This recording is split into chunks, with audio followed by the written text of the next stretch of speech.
வணக்கம் மக்களே, நாம இந்த ஆரோக்கியமான பதிவில் 60 வயதிலும் ஆரோக்கியமாக நாம் இருக்கிறதுக்கு என்னென்ன மாதிரியான ஆரோக்கியமான உணவுகளை எடுத்துக்கொள்ள வேண்டும் அப்படின்றத பற்றி நம்ம விளக்கமாக பார்க்க போகிறோம். இப்போ 60 வயதுக்கு அப்புறம் நம்மளுடைய உடல் ஆரோக்கியத்தை நம்ம மேம்படுத்த முடியுமா அப்படின்னு கேட்டிங்கன்னா கண்டிப்பாக மேம்படுத்த முடியுங்க. அதுக்கு நம்ம உணவுகள் எடுத்துக்கணும், உடற்பயிற்சிகளை மேற்கொள்ளணும். அதுதான் ரொம்ப ரொம்ப அவசியம். ஆரோக்கியமான ஊட்டச்சத்துக்கள் இருக்கக்கூடிய உணவுகளை எடுத்துக்கிட்டோம் அப்படின்னா உங்களுக்கு எந்த பிரச்சனையும் இருந்தாலுமே அதை நீங்கள் சரி பண்ணிக்கொள்ள முடியும். வயதான காலத்தில் எந்த நொடியிலுமே உடல் ஆரோக்கியம் பாதிக்கப்படுறதுக்கு வாய்ப்பு இருக்குது. இப்போ ஃபார் எக்ஸாம்பிள் மாரடைப்பு ஏற்படுவது, பக்கவாதம் ஏற்பட்டு இதயம் தொடர்பான பிரச்சனைகள் ஏற்படுவது, மூட்டு வலி முடக்கவாதம் என எலும்பு தொடர்பான பிரச்சனைகள் ஏற்படுறது, பிபி ப்ராப்ளம், சுகர் ப்ராப்ளம் என எல்லாமே உங்களுக்கு இருக்கும்.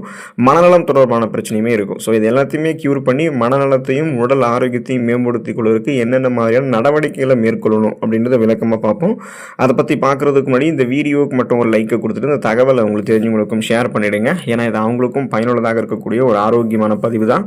இது போன்ற அப்டேட்ஸ்கள் நீங்கள் தொடர்ந்து பார்க்குறதுக்கு நம்மளுடைய ஹெல்த் நியூஸ் தமிழ் சேனலை மறக்காம சப்ஸ்கிரைப் பண்ணி வச்சுக்கோங்க. பக்கத்தில் இருக்கக்கூடிய பெல் பட்டனையும் கிளிக் பண்ணி ஆல் அப்படின்ற ஆப்ஷனையும் செட் பண்ணி வச்சுக்கிட்டீங்க அப்படின்னா நாங்கள் போடக்கூடிய எல்லா அப்டேட்ஸும் உங்களுக்கு நோட்டிஃபிகேஷன் அடிக்கடி சேரும். சரிவாங்க மக்களே, இப்போ வீடியோக்குள்ள போயிடலாம். ஸோ அந்த வகையில் முதல்ல மருத்துவ பரிசோதனை 60 வயதிற்கு மேற்பட்டவர்களும் செய்து கொள்ள வேண்டியது அவசியம். அப்போ தான் மருத்துவ பரிசோதனை செய்யும் போது தான் நமக்கு ஏதாவது பிரச்சனை இருக்கான்னு தெரிஞ்சுக்கிட்டு முன்னாடியே அதை நம்ம சால்வ் பண்ணிட்டதால் நம்ம ஆரோக்கியமாக இருக்க முடியும். ஏற்கனவே முன்னாடி சொன்னது போல் பார்த்தீங்கன்னா இப்போ வயதான காலத்தில் எப்போது வேண்டுமானாலும் உடலில் பாதிப்பு ஏற்படுவதற்கு வாய்ப்புகள் இருக்குங்க இல்லையா? ஸோ இப்போ நீங்கள் பயப்பட தேவையில்லை அப்படின்னாலுமே வாரத்தில் அல்லது மாதம் ஒரு முறையாவது மருத்துவரை சந்தித்து நீங்கள் ஆலோசனை பெற்றுக்கொள்ளணும். அந்த மருத்துவரை நீங்கள் அடிக்கடி சந்திக்கக்கூடிய உங்களுடைய குடும்ப மருத்துவராக இருக்கலாம், அல்லது உடல்நிலை முழுவதுமாக சரி பண்ணக்கூடிய ஒரு பொதுநல மருத்துவராகவும் இருக்கலாம். மேலும் ரத்த பரிசோதனை செய்யணும், அதாவது பிளட் செக்கப்பு, சுகர் செக்கப்லாம் நீங்கள் பண்ணணும். பிபி ப்ராப்ளத்தையும் இருக்குது அப்படின்னு செக் பண்ணிக்கணும். இதெல்லாத்தையுமே நீங்கள் பரிசோதனை செய்து கொள்வது நல்லது. முன்னெச்சரிக்கையாக இருக்கிறது தேவையில்லாத உடல் பிரச்சனைகள் நம்ம தற்காத்துக் கொள்வதற்கு உதவிகரமாக இருக்கும் இல்லையா? ஸோ அப்போ தான் நம்ம இந்த 40, 50, 60 வயதிலுமே கூட நம்மளுடைய உடலை பலம் பெற வைத்துக் கொண்டு ஆயுளோட அதிக நாட்கள் நம்ம வாழ முடியும். ஸோ அதனால் மருத்துவ பரிசோதனை செஞ்சீங்கன்னா முன்னாடியே பிரச்சனை இருக்கிறத கண்டுபிடிச்சிட்டோம் அப்படின்னா சிகிச்சைகளை மேற்கொண்டு நலமாக வாழலாம். அப்போ ஃபஸ்ட்டு நம்ம மருத்துவ பரிசோதனை மெடிக்கல் செக்கப்புக்கு இம்பார்ட்டன்ட் கொடுக்கணுங்க. 60 வயதிற்கு மேற்பட்டிருக்கக்கூடிய நபர்கள் மனநலம் சார்ந்த விஷயத்தில் மிக முக்கிய கவனங்கள் செலுத்தணும். மனநலம் அப்படின்றது அனைத்து பருவத்தினருக்குமே மிக முக்கியமானது தான். ஸோ அதனை ஆரோக்கியமாக வைத்திருக்க வேண்டியது அவசியம். ஆனால் 50, 60 வயதில் மனநலம் பார்த்தோம்னா குன்ற தொடங்கும். அதாவது அவங்களுக்கு மறதி அப்படின்றது இருக்க தான் செய்யும். மறதியை முழுவதுமாக நீக்க முடியுமான்னு கேட்டீங்கன்னா முடியாது. ஆனால் மறதியை கட்டுப்படுத்தலாம். அதாவது மூளையை ஆரோக்கியமாக வைத்திருக்க வேண்டும் அப்படின்னா புதிர் கணக்குகள், நிறைய பசில்ஸான மேத்தமேட்டிக்ஸு, புதிய புதிய விளையாட்டுகள் மற்றும் உடற்பயிற்சிகளை அதாவது மூளைக்கு ஆரோக்கியம் தரக்கூடிய உடற்பயிற்சிகளை செய்து மனதையும் உடலையும் உங்களுக்கு நீங்கள் புத்துணர்ச்சியாகவும் ஆரோக்கியமாக வைத்துக்கொள்ள முடியும். இது புதிய சிந்தனைகள் பிறக்கும் போது உங்களுடைய உடல் எப்போதுமே ஆரோக்கியமாகவும் மைண்டும் ஃப்ரெஷ்ஷாகவும் தான் இருக்கும். அதனால் நீங்கள் என்ன பண்ணணும் அப்படின்னா மனநலன் சார்ந்த விஷயத்துக்கு கொஞ்சம் ஆக்டிவிட்டிஸ் நீங்கள் கொடுக்க வேண்டியது அவசியம். சோர்ந்து அப்படியே டிப்ரெஷனாக உட்காந்துடக்கூடாது.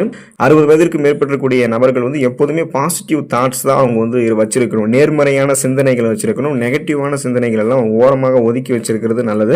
இப்போ மனநலம் ஆரோக்கியமாக இருக்க வேண்டும் அப்படின்னா அதுக்கு தேவையில்லாத அழுக்குகளை மனதில் இருந்து வெளியேற்றிக்கணும். குப்பை மாதிரி இருக்கக்கூடிய அந்த நெகட்டிவ் தாட்ஸ்லாம் வெளியே தூக்கி போட்டுருந்தோங்க.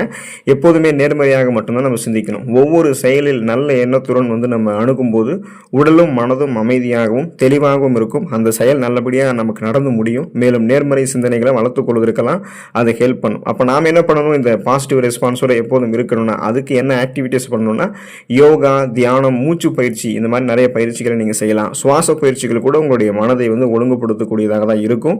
அந்த பாசிட்டிவ் தாட்ஸ்லேயே உங்களை எப்போதுமே யோசிக்க வைக்கும். நல்ல நல்ல மனிதர்கள், நண்பர்களோட உரையாடுங்க, உங்களுடைய உறவினர்களோட உரையாடுங்க, துணைவரோட, பேரப்பசங்களோட, உங்களுடைய மகன் மகள்களோட நீங்கள் தொடர்ந்து உரையாடும் போது அந்த சமூகம் சார்ந்த உரையாடல் உங்களை என்ன பண்ணணும்னா மனநலம் தொடர்பான பிரச்சனைகள் உங்களை விடுபட வைக்குங்க.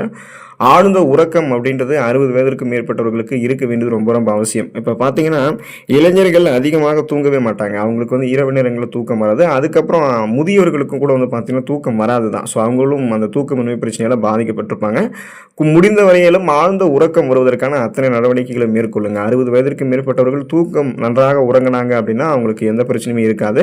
இப்போ வயதான காலத்தில் பொதுவாக பெரும்பாலான சந்திக்கக்கூடிய பிரச்சனைகள் தூக்கம் இல்லாமல் தூக்கமின்மை பிரச்சனை ஏற்படுவது. சரியான நேரத்திற்கு தூங்கி காலையில் குறிப்பிட்ட நேரத்தில் நம்ம எழுந்துடணும். ஏறத்தாழ 8 முதல் 9 மணி நேரம் வரைக்கும் வயதானவர்கள் தூங்கலாம். அதில் எந்த பிரச்சனையும் கிடையாது. நிம்மதியான தூக்கத்தை எடுத்துக்கொள்ள பழகுங்க. தூங்க செல்வதற்கு முன்னாடி மனதில் ஓடக்கூடிய அனைத்து எண்ணங்களையுமே விடை கொடுத்துருங்க. புது மனிதனாக தூங்கி எழுந்து நீங்கள் வாழ்க்கையை நன்றாக மறுபடியும் புதுசாக ஆரம்பிக்கலாம். ரெஃப்ரெஷ்மெண்ட்டாக புத்துணர்ச்சியாக சுறுசுறுப்பாக இயங்கலாம். அதுக்கு தான் நம்ம ஒரு சார்ஜர் போடுற மாதிரி தான் அந்த தூக்கம் அப்படின்றதெல்லாம். ஸோ ஸ்ட்ரெஸ், டென்ஷன், டிப்ரெஷன் இதெல்லாம் நீங்கள் வந்து கொஞ்சம் அப்படியே ஒதுக்கி வச்சுட்டு நல்ல நல்ல இரவுகளில் தூக்கம் வரக்கூடிய அந்த பசும்பால் போன்ற உணவுகள்லாம் எடுத்துக்கிட்டீங்க அப்படின்னா இயல்பாகவே உங்களுக்கு வந்து மெலட்டோனின், அந்த செரட்டோனின், டோபமைன் போன்ற ஹார்மோன்லாம் உங்களுக்கு வந்து சுரக்க ஆரம்பித்து தூக்கம் வர ஆரம்பிக்கும். ஸ்ட்ரெஸ், டென்ஷன், டிப்ரெஷன்லாம் உங்களுக்கு எதுவுமே இருக்காது. பிறருடன் உரையாடக்கூடிய பழக்க வழக்கங்களை வந்து 60 வயதுலையுமே மேற்கொள்ளுங்க. அப்போ தான் நீங்கள் ஆரோக்கியமாக ஃபீல் ஃப்ரீடாக உங்களுடைய மனசை விட்டு நீங்கள் பேசி நீங்கள் வந்து மனநல ஆரோக்கியமும் பெற முடியும். இப்போ வயதான காலத்தில் வீட்டிலேயே முடங்கி இருக்காமல் வெளியே சென்று பல்வேறு நபருடன் வந்து உரையாடுறது, அப்பப்போ பக்கத்தில் இருக்கக்கூடிய பார்க்கு இல்லைன்னா ஒரு பக்கத்தில் இருக்கக்கூடிய ஒரு இடத்துக்கு 10லேருந்து 15 நிமிஷம் நடந்து போயிட்டு வர்றது, இந்த மாதிரி செய்யும்போது தனிமையில் ஏற்பட்டக்கூடிய இந்த மன அழுத்தத்திலேருந்து உங்களை விடுபட செய்யும். குழந்தைகள் மற்றும் சிறுவர்களுடன் விளையாடுறது, அப்படி இல்லைன்னா அருகில் இருக்கக்கூடிய பூங்காக்களுக்கு சென்று அங்கே விளையாடக்கூடிய குழந்தைகளை பார்த்து ரசிக்கிறது, உறவினர்கள் மற்றும் குடும்ப உறுப்பினர்களை மனம் விட்டு பேசுறது, இவை அனைத்துமே பார்த்தீங்கன்னா உங்களுக்கு ரொம்ப ரொம்ப இம்பார்ட்டன்ட்ங்க. இந்த மாதிரி பண்ணும்போது பிறருடன் உரையாடும் போது நம்ம மனசில் இருக்கக்கூடிய அத்தனை அழுக்குகளையுமே நம்ம வந்து வெளியேற்றி கொள்ளலாம். நம்மளுடைய மனது வந்து ஆரோக்கியமாக இருக்கும், உடலும் ஆரோக்கியமாக இருக்கும். சமூகம் சார்ந்த பழக்க வழக்கங்கள் மேம்படும் பொழுது நம்மளுடைய நன்மதிப்பு அதிகரிக்குதும் இல்லையோ, உடலும் மனதும் ஆரோக்கியமாக இருக்குங்க. இப்போ உடல் எடையிலுமே 60 வயதிற்கு மேற்பட்டவர்கள் வந்து கவனம் செலுத்த வேண்டியது நல்லது. அப்போ தான் அவங்களோட ஆரோக்கியமாக அந்த 60 வயதிலுமே இருக்க முடியும். இப்போ நீண்ட நாட்கள் வந்து வாழ வேண்டும் அப்படின்னு விரும்புனீங்கன்னா உடல் எடையை சரியான அளவில் பராமரிக்க வேணும். உடலுக்கு தேவையான கலோரிகள் எது போதுமான அளவுக்கு இருக்கும் அப்படின்னு தெரிஞ்சு அதுக்கேற்ற மாதிரி ஆரோக்கியமான காய்கறிகள், பழங்கள், போதுமான அளவுக்கு குறிப்பிடத்தக்க ஊட்டச்சத்துக்கள் நிறைந்திருக்கக்கூடிய அத்தியாவசியமான அடிப்படை உணவுகளை மட்டுமே சரிவிகித அளவில் நீங்கள் எடுத்துக்கணும்.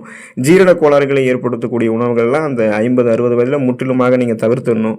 சுவைக்காக ஆரோக்கியமற்ற உணவுகளை எடுத்துக்கொள்ள வேண்டாம். ஏன்னா அது வந்து இப்போ நீங்கள் ஃபைபர் என்று சொல்லக்கூடிய நார்சத்து குறைவாக இருக்கக்கூடிய உணவுகள், நீர் சத்து குறைவாக இருக்கக்கூடிய உணவுகளை எடுத்துக்கொள்ளும் போது செரிமானம் அந்த 50-60 வயதிலுமே உங்களுக்கு வீக் ஆகிடும். சுவைக்காக நீங்கள் டேஸ்டி ஃபுட்ஸ்லாம் எடுத்துட்டீங்கன்னா பிளட்டில் சுகரோடைய அளவு இன்க்ரீஸ் ஆகி சுகர் ப்ராப்ளம், நீரிழிவு நோய் கூட வந்துடும். நீங்கள் அப்புறம் ரொம்ப ரொம்ப கடுமையான உணவு பழக்க நடவடிக்கைகளை மேற்கொள்ளணும், ஒரு விஷயங்களை வாங்க செய்ய முடியாமல் போயிடும். ஸோ அதனால் நீங்கள் தான் கவனமாக இருக்கணும் உணவுகளை பொறுத்த வரைக்கும். ஆகையால் நீங்கள் இந்த நடவடிக்கைகளை வந்து தொடர்ந்து சுழற்சி அடிப்படையில் மேற்கொண்டுட்டே இருந்தீங்க அப்படின்னா 50-60 வயதிலுமே உங்களுடைய உடலை ஆரோக்கியமாக நீங்கள் வைத்துக்கொள்ள முடியும். அதுக்கப்புறம் நீண்ட ஆயுளோட வாழ முடியும். இப்போ நீண்ட நாட்கள் வாழ வேண்டும் அப்படின்னு விரும்பக்கூடிய பலருக்கும் அவங்களுடைய உடல் வந்து ஒத்துழைப்பது கிடையாது. வயதான காலங்களில் மன ரீதியாகவும் உடல் ரீதியாகவும் பல்வேறு ஆரோக்கிய பிரச்சனைகள் வந்து ஏற்பட்டிருக்கும். இதனால் ஏற்படக்கூடிய கவலை கூட நம்முடைய வாழ்நாளினுடைய எண்ணிக்கையை குறைச்சிடும். ஸ்ட்ரெஸ், டென்ஷன், டிப்ரெஷன் அப்படியே இருந்துட்டோம் அப்படின்னா நம்மளால் சரியாக வாழ முடியாது. நம்மளுடைய உணவுகளில் வந்து நம்ம கவனம் செலுத்த மாட்டோம், ஊட்டச்சத்து பற்றாக்குறை ஏற்படும். அப்படியே நம்ம ரொம்ப ரொம்ப வீக் ஆகிடுவோம். இப்போ உடல் உபாதைகள் வந்து 40, 50, 60 வயதிற்கு மேற்பட்டவர்களுக்கு இருக்க தான் செய்யும். வயதாகும் போது உடலில் வந்து மெட்டபாலிசம் குறைந்து தசைகள் தளர்வடைவது இயல்பான ஒன்று தான். அதனால் பல்வேறு நோய்கள் ஏற்படுவதற்கு வாய்ப்புகள் இருக்குது. வயதாவதை ஒருவராலும் தடுக்க முடியாது. ஆனால் உடல் ஆரோக்கியமாக அந்த வயதான காலத்திலுமே வைத்து இருக்க முடியும். ஸோ அதுதான் அந்த மோசமான நிலைக்கு செல்வதிலிருந்து நம்மளை விடுபட வைக்கும். அதனால் சரிவிகித உணவு, தூக்கம், உடற்பயிற்சி என அனைத்திலுமே நீங்கள் கவனம் செலுத்தி கொண்டு நன்மைகளை பெற்று நலமோடு இருங்க. அடுத்த ஆரோக்கியமான பதிவில் மறக்காமல் சந்திப்போம். நன்றி மக்களே.